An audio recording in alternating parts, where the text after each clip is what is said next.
We are going to explore a little about the Los Angeles history of baseball, the most controversial thing known about the sport, the history of Chavez Ravine, otherwise known to you today as Dodger Town. The story goes somewhat like this. Back in the 1940s, there was a push for the entire U.S. for affordable housing. Congress gave funds in 1949 for an Affordable Housing Act to be passed. That basically stated that cities could take money from the federal government and buy land to create affordable housing. Los Angeles decided this would be the area, Chavez Ravine. There was only one problem with that plan. The residents of the area were mostly Mexican immigrants. Even with the money given, the residents did not want to leave their home. There was a number of legal challenges that even outside of the courtroom, it got very ugly. That lasted about from early to mid 50s, which is about the same time that the fear of communism spread throughout the US and anything that smacked communism, like this formal housing bill, was squashed. During that time, the residents were forced out of their homes and assumed they won their land back. But the deal was that the money from the federal government would be used for public purposes. So the public purpose that they found was towards a Brooklyn-based baseball club.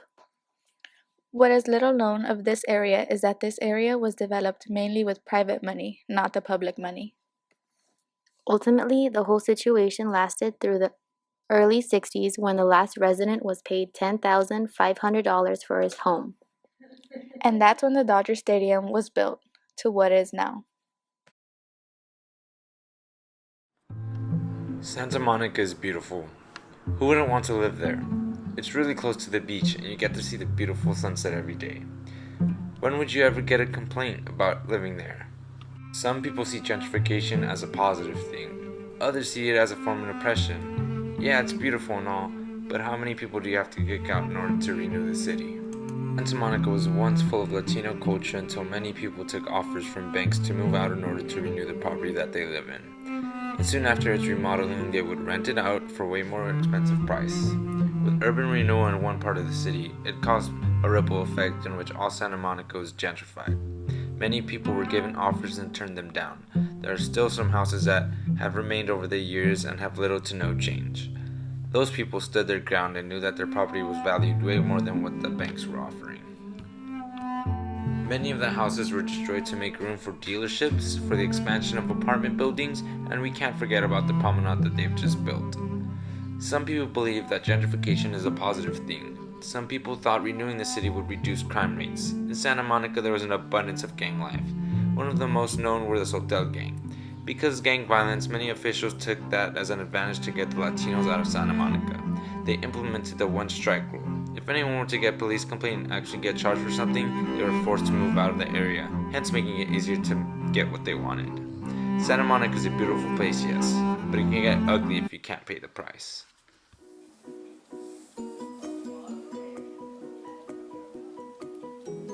Downtown Los Angeles has been undergoing drastic changes these past few years.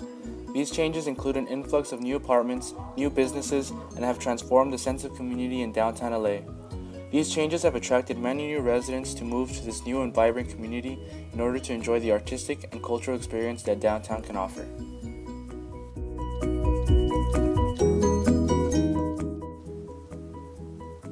Living in downtown has never sounded better, and with all these benefits, you'd assume everyone would be rushing in, leasing apartments, and fighting for rooms, but when you see the price tag on living here, you'll see why that's not the case.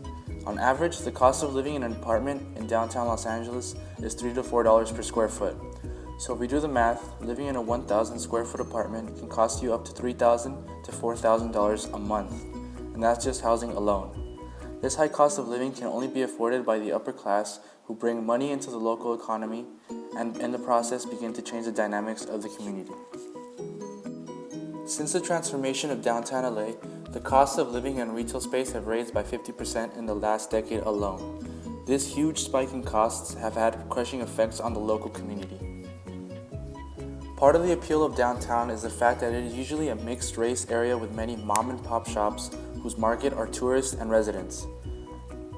Due to the rise in costs, many businesses have been forced to shut down due to their inability to keep up with the rising cost of rent. Most of these businesses were operated by Latinos who sold products at low prices and were loved by the community. Some original businesses remain, but have had to drastically raise their prices and shift their appeal to the wealthier clientele who are interested in what they have to sell. This has been hard on the original customers, who are also mostly Latino, because they went to these businesses expecting low prices and a quality product. Customers and business owners aren't the only groups being affected by these changes. Up until now, the area undergoing gentrification had been confined and slow to spread, but the city of Los Angeles has been actively working with developers to spread this to all of downtown. One area in particular has made it difficult and inconvenienced these efforts. We're talking about Skid Row. Skid Row is a remnant of a once active industrial district where drugs, prostitution, and violence have taken its place. Many groups like LA Can have fought to improve the daily lives of the inhabitants by proposing the implementation of more public showers, restrooms, shelters, and trash cans. It would seem that this would be the most obvious answer to this issue, but despite many efforts, none of this has been done. Instead, the city has implemented laws that allow police officers to arrest people for sleeping on the streets during daylight hours and sprinkler systems that turn on at night in order to keep the sidewalks clean. Downtown LA is expected to be one of the most sought-after real estate locations on the market, filled with the authentic culture and vibrant community that makes up this historic area. Except, of course, all the poor people and minorities who can't afford to pay.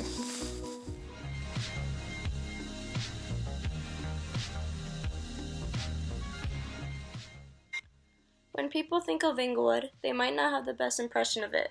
Since its population consists mostly of low-income minorities, people deem it to be a place to avoid.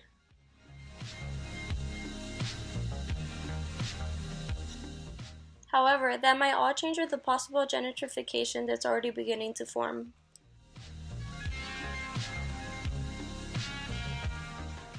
As we approach the end of this road, we can see that construction is taking place. On the other side of the construction is what used to hold the Hollywood Park horse track. As you can see, the racetrack is completely demolished and gone. That's because this location is now going to hold the new Rams Stadium.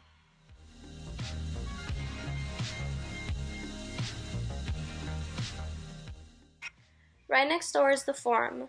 This is what used to hold the Laker games before the Staples Center became a huge hit.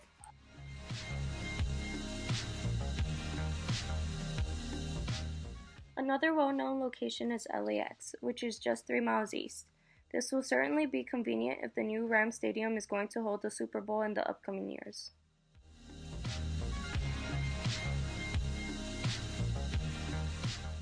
This 300-acre stadium will be due to open in the year 2019.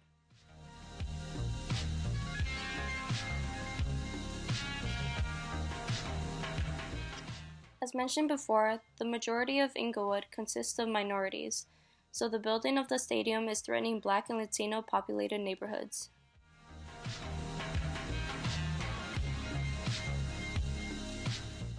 Although the building of this stadium will allow a lot of construction and employment opportunities, it is still troubling those that live in the area because they are beginning to get kicked out.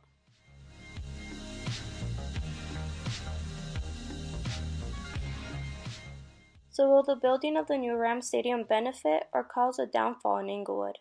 I guess we'll all find out in 2019.